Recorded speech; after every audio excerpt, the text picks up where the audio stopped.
Big Value, Big Business Podcast, episode number 003.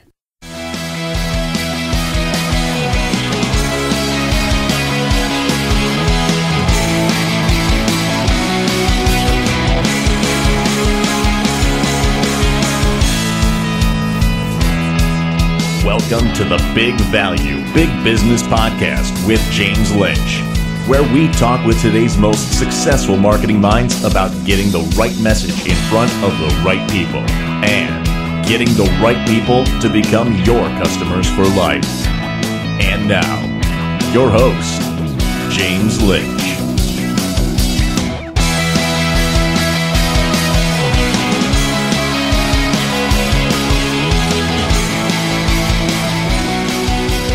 Hey, welcome back, my friends, to yet another edition of the Big Value, Big Business Podcast. I am your host, James Lynch. I would like to extend a big welcome to our very special guest today, Mr. Keith Kranc. When it comes to Facebook marketing, Keith is the force to be reckoned with within the online space. Keith's main website is dominatewebmedia.com, and he has helped so many folks take their business and their online marketing to the next level. Keith helps businesses dominate Facebook by showing them how to drive quality traffic, and then turn that traffic into leads and customers, all while helping the businesses establish their brand as an authority in their particular niche. Keith's client list includes some of the biggest names in internet marketing, like AdWords pioneer Perry Marshall and Chicken Soup for the Soul's Jack Canfield. Keith, I am so happy you could join us today. How the heck are you? I'm good. How about you, James? I'm great. I'm doing good, man. Thank you so much for coming on. No problem. How's the weather out there? Are you on the West Coast? I'm out in Seattle, and it's actually pretty nice today. It's actually kind of a clear, crisp day. It's good. It's not too bad, actually. So Nice. All right, awesome. Listen, I want to dive right in and really get to know you and hear a little bit about your journey and what brought you here to where you are today. Ultimately, I'd love to discover just how you're able to bring your value and your expertise to the masses, and how you made it so drop dead easy for folks like Perry Marshall to say, hey, I want to do business with this guy. So, tell us a little bit. Give us a little history and a little backstory about Keith, and what brought you to where you are today. What's going on? Sure.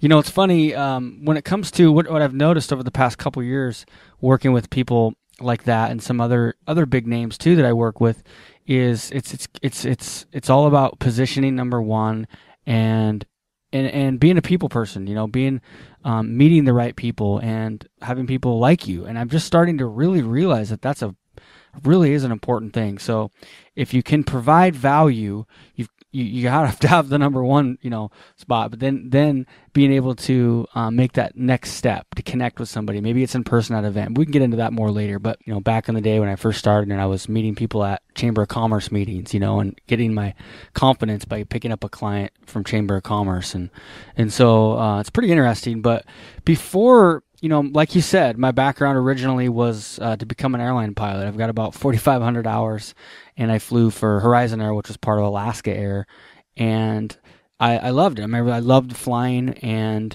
the whole just being able to fly an airplane as a career. And I did acrobatic flying in college and taught that a little bit. That was pretty fun. Cool. And but it got frustrating because sitting there up in the cockpit next to a captain or another flight attendant on the bus going to the hotel or back, and just people complaining about management and complaining about their contract, and nobody's ever happy, it seems like, and it's frustrating. I actually took a job for 6 months with a company that ended up becoming my client because I ended up just going into the office and telling her I couldn't afford the CEO couldn't afford to work there anymore. And they ended up hiring me as a consultant, not as a consultant, but really to manage some stuff for them. And I ended up getting almost the same amount of as a paycheck from them as a client as I was making there, working 40 hours a week. And so that was pretty cool.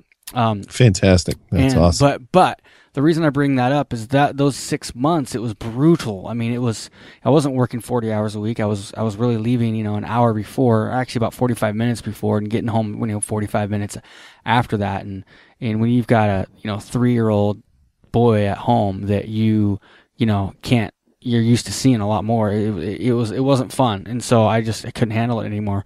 And so you work a lot harder, And so I would literally work an hour or hour and a half before I'd go to work. I'd get up at 4:30 a.m. and then I'd work like 20 minutes during lunch, or I'd take like a 10-minute nap at lunch, and then I'd get home at night. And if I didn't have my son, or if I did, depending on that, I would put in more work on my side, quote unquote, internet business, until I finally got to the point where I told him I could leave. But before that, if you back up a little bit, I was flying, and I got frustrated a little bit with the overall demeanor of people, and of working there and working for that kind of corporate environment. And like I said, just complaining about stuff. And my entrepreneurial spirit really finally just took over, and I ended up getting into the real estate world back in like 2002, 2003, kind of before the big boom. And ended up doing pretty well in that, actually kind of doubling my money, and did some stuff with my brother where we bought a condo and rented it out and sold it a couple years later for double the money. And I ended up taking that and actually leveraging that into some local businesses, some really, really high-end tanning salons, part of a new franchise, and then also some smoothie shops and nutritional shops. So I ended up having multiple businesses and it's pretty interesting now.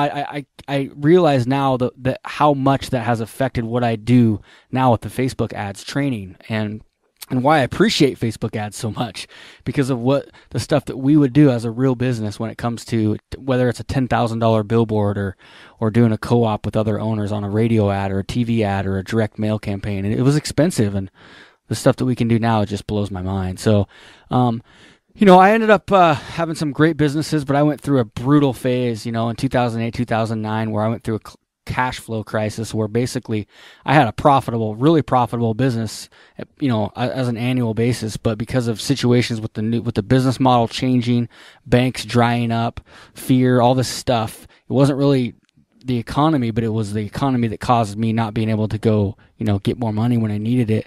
I was losing about $50,000 a month. Oof.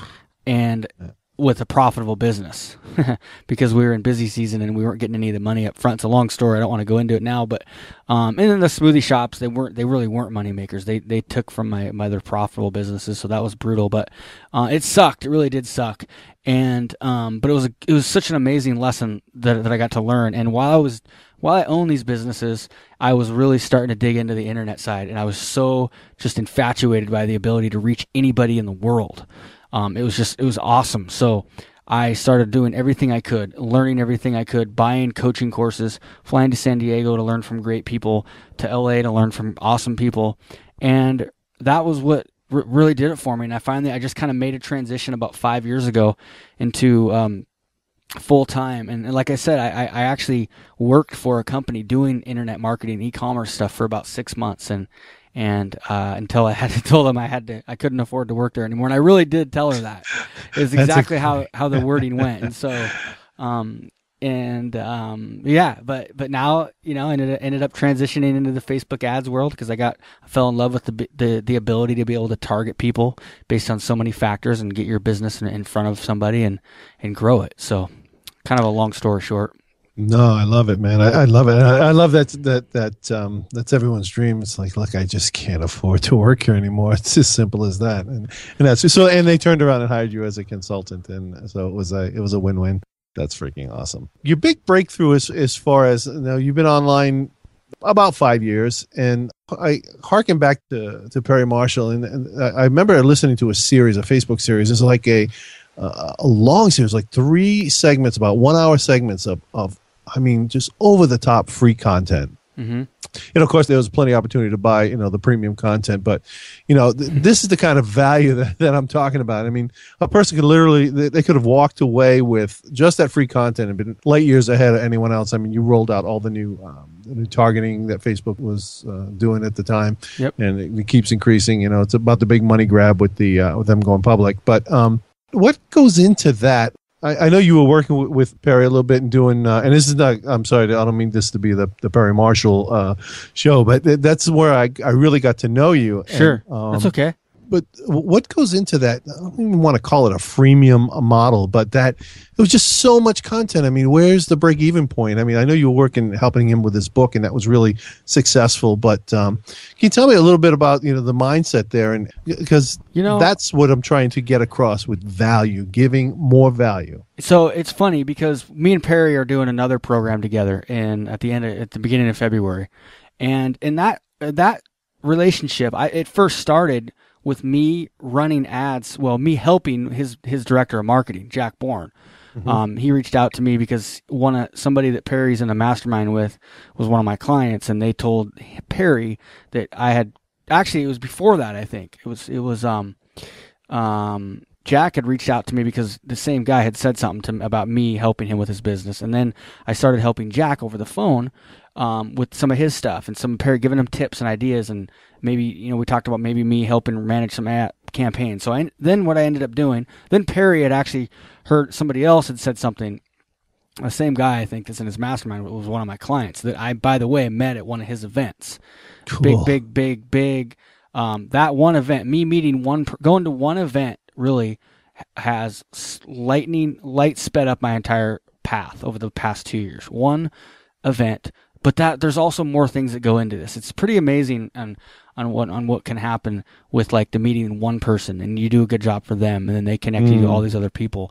But if I hadn't actually self-published my own book prior to that, I never would have landed that client that I met at that event, because that made me stand out from everybody else. So it's like you do the little things. I wrote that book knowing originally, this is like a 2.5-year-old book that I wrote that I don't promote anymore because it's outdated already because of Facebook ads, they change.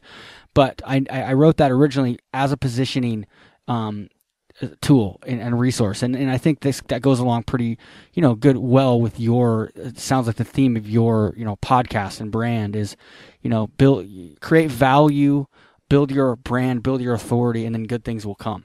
Exactly. And that's how it works. And so basically I started running ads for him at first knowing it would pay off, and me not even getting paid for it, because Perry is very 80-20. Hire good people, let them manage things, right? So I didn't even know Perry at the time. I started running campaigns, and he didn't even know he knew, Jack told him he okayed it, basically, but Jack, he vouched for me. Then the numbers started coming in, and Perry was blown away.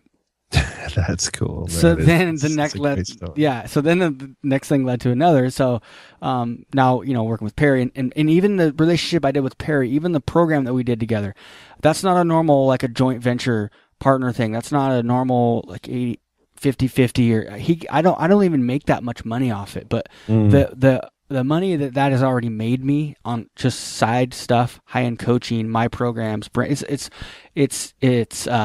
priceless, absolutely. And so, like if another great example of this is, I believe it's John Carlton, one of the best copywriters alive today.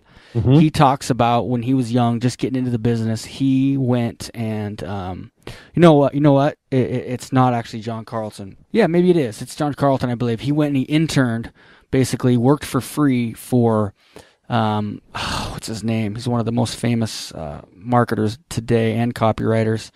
And I can't remember the name. I don't want to drag on, but it was very famous, and I might think about it at the end of it. And he went and he basically begged him to let him work for him for free, and that made his whole career. He didn't make any money working for him, but because he got that internship and then the connections he made through that relationship, not only what he learned, but also the connections the people that he was able to meet after that. It was a basically life-changing situation. So yeah, I absolutely believe in interning with somebody that already is, at that level or heading that way. So safe to say, getting a mentor or positioning yourself and offering your services free of charge, or for taking a relatively smaller cut than you would, just for the experience, exposure, and the privilege of working with people that have already made it. Yeah, exactly. And yeah, so, I love that. And back to your question about the freemium, the best marketers, they give away a lot. They give away so much for free that really the very astute people can learn a lot. They might not be able to learn, the very, very most advanced tactics, but you can get a ton, and you can learn a ton from that free content. It's all about building trust. So. Absolutely. And I look at Pat Flynn, I mean, what he's done, and the guy has just given so much away to the point where, and this is like, I would like to bounce the concept off of you and people like you. I mean, he gets pushback from diehard fans, or I want to say takers, that, what do you mean you're charging for stuff? I mean, you usually give stuff away. So he had a real hard time being able to charge for like a membership or some closely guarded or personally guided programs. And where is that line? Where do you, how far do you give? How much do you give before you have to start charging? And you got to eat. Your kids got to eat. You know what I mean? Exactly. No, I've gone through the same situation, and I've gone through phases basically. And one thing I'd recommend people out there is just don't overthink it. First of all, no matter what you do, just keep on going. So like the story I told you about me going in to my boss and telling her I couldn't afford to work there anymore. Yeah, but that wasn't because I got lucky. That was because I was literally, reading the 4-hour body and figuring out that I could actually sleep 4.5 hours at night and have 2 20-minute naps throughout the day and still be rested. So I was adding 3 hours to my day, and I would get that work in. And so, but the point is, like I said, I mean, I had to work my butt off. Yes, in order to walk in the door and quit, I worked my butt off, every single extra hour I had, and was able to do that. But at the same time, when it comes to it's deciding when to sell, when not to sell, I go through phases where sometimes, I am selling too much, and I'm really just pushing my sales funnel because I feel like I have to make more money or whatever it is. And I go through phases where I'm creating more content. And right now I'm in that content creating mode where I'm going to be going into really consistent content, back to what I was doing. I feel like I've been slipping because I've been so busy trying to take care of my clients. And that's an interesting thing there too, for a lot of those folks that are trying to build an online business. Don't be afraid to go out and get clients. For me, that's what saved me. Me was having clients that I could manage campaigns for that paid, a consistent amount of money. So I wasn't depending on info products. Clients, consulting they can be the biggest safety net that gives you the ability to be really creating value and building your brand for the long term, but not having to be depending on making money to survive. So absolutely, that's great advice. No eggs in one basket kind of thing. Yeah, no, totally. And a lot of guys like yourself, myself included, I've got clients full-time, part-time, all over the place, multiple streams of income. You need to have it. And I think you might agree that it allows you the luxury of being in content mode now and being able to pull back and create something and not feeling like you're having to prime the sales funnel and keep the sales funnel full. Right. Exactly. Cool. Just and on that subject, how about a mindset? Do you have any, because it's either sales, it's content, it's clients, are there any particular like mind hacks, if you would, or Tim Ferriss type of hacks for productivity and accountability that keeps you consistent and that keeps you moving in the right direction? I don't really have any super ninja like magical tricks. Two kind of things is, honestly, the more you follow people, and if you get coaching, if you're info products, they can be overwhelming, but at the same time, they give you belief. And when you're working with people that are successful and you're seeing people all the time, you have no doubt. And so for me, I don't know, if I had $1 for every time either my mom or my dad or somebody else, especially my parents, would say, hey, you need to go back, you need to get a regular job, maybe you should go back flying, blah, blah, blah, blah. If you don't understand how many times, but I just knew. I knew it was only a couple months away, and then sometimes it would take longer. Things that were prepping, that I was prepping the pump for, whatever, harvesting, it just takes longer sometimes. And so, but first of all, so knowing that, and then, meditate, and every single day, if you can meditate and tell yourself the specifics, meditation is massively huge. I don't know if you folks out there believe in the law of attraction, but I never even realized the power of it and the power of intention until I spent 3 days at Jack Canfield's house, the author of all the Chicken Soup for the Soul series. Sweet. Sweet. And I was at a mastermind, and it was, I mean, just awakened by the power of intention. And Wayne Dyer talks about that a lot. So do that. A lot of the things will come. And the other thing is just what I do is I basically just kind of I write a new list like every morning or the night before of stuff that I really, the most important things that I really need to get done. And then I turn my phone off, or I keep it on silent at least. I keep it on silent and away from me. And so I keep that morning time to be my work time. So a great tip one time was, it was from what's his name? He is the CEO of Early to Rise, and he's also in the fitness niche, but my mind's blanking right now. But great tip, and he calls it find your magic time. Okay, the time of the day, maybe it's 2 hours, 3 hours in the morning. Maybe you're a night owl. Maybe it's in the afternoon. For me, it's early morning. So it's like 6 a.m. to like 9 a.m. And use that for your most important tasks that you need to get done, or tasks, whether it's creating content or whatever. Don't use that time to be following up with emails and stuff like that, and keep all your distractions out. So those are a few tips. Beautiful, beautiful. And I'm so with you on that morning stuff. I think as I get older, I get up earlier and earlier, and I'm most productive. Craig Ballantine. That was from Craig Ballantine, actually. Craig Ballantine. Yep. I followed Wayne Dyer for years and years and years, and I'm all about the law of attraction. I mean, you got to keep everything in perspective, because nothing replaces hard work and creating your own opportunities. But man, you just got to have forward thinking, think in the right direction. Yeah, it's totally down with that. Just kind of to wrap things up, if you had a close family member that was struggling to build an online business, what advice would you give them? Niche, choice, or even if they had a website and they were just struggling to get traffic, what would be, somebody really close to you, what would be the number one focus you would have them jump on to move the needle? Okay, what I would do is, first of all, I would be very try to get them to be very honest with themselves. And so if you have a potential product and you're trying to build a brand around that, or an online business, first of all, we need to know if you have something you can sell. So really decide, is this something that you can sell? Is this something that you can sell down the road? How are you going to monetize this? Just because it's a passion doesn't necessarily mean it might be a profitable business down the road. So figure out whether it's going to be, through sponsorships, whether it's going to be through coaching, whether it's going to be through selling physical products. Can you sell this offline? Are you already selling this offline? Can you meet somebody at an event and sign them up as a client? Or can you sell this to somebody?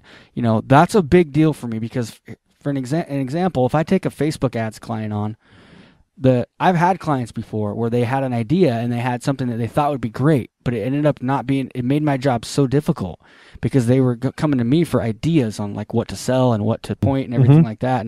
And I love a client where that I know they have an actual product that provides value. And so what we can do now what I say is create content, amplify that content with Facebook ads. Okay.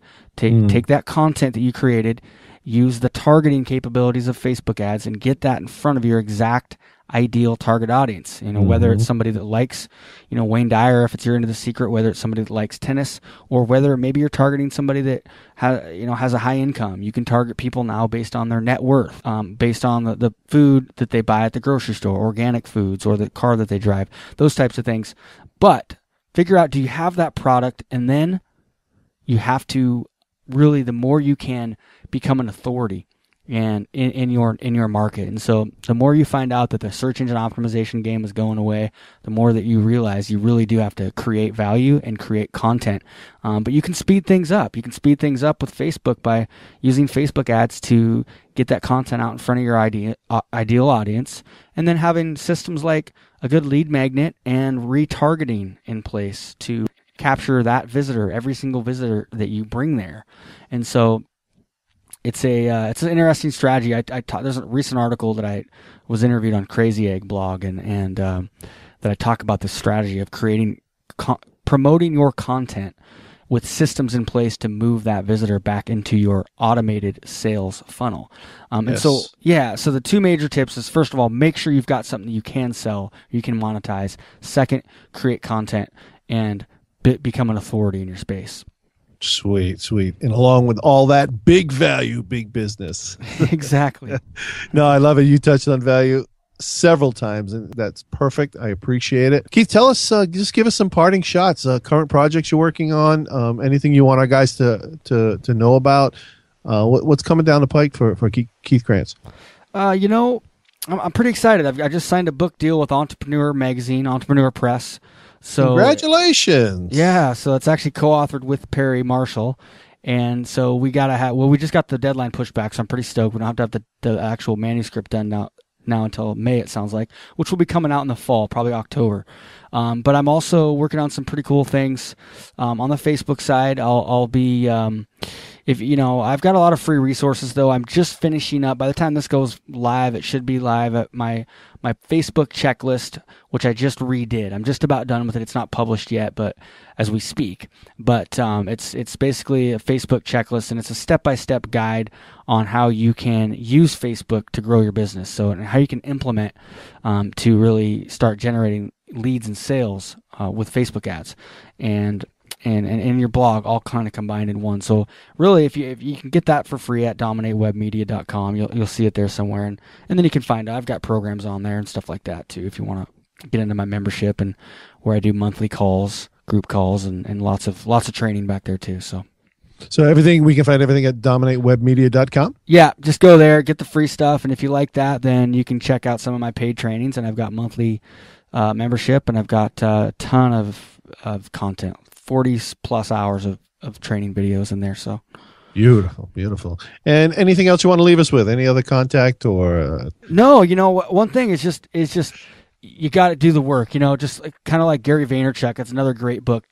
Jab, jab, jab, right hook. I'm really kind of relating a lot of my message around that these days, and it depends on where you're at. But jab, jab, jab is value, value, value. Right hook is sell. But just figure out if you have to read a book like The 4-Hour Body and learn how to get more hours out of the day, do it, because just get a couple extra hours where you're more productive, and you can just keep pushing ahead. But at the same time, it is nice to see people doing it. If you're just starting, knowing that you can do it, it just sometimes can be one big moment that kind of speeds things up. So yeah, that's awesome. All right, we'll wrap it up there. Keith, we really appreciate your time today, and everybody knows how they can get in touch with you, and I will have some show notes in the on the blog. Yeah. Good luck with everything. I'm so excited for you. Yeah, it's pretty cool stuff. So that's great. Listen, you have yourself a great holiday. All right. You too, man. Thanks have again. A good Christmas. Bye. You too. Thank you. Bye-bye.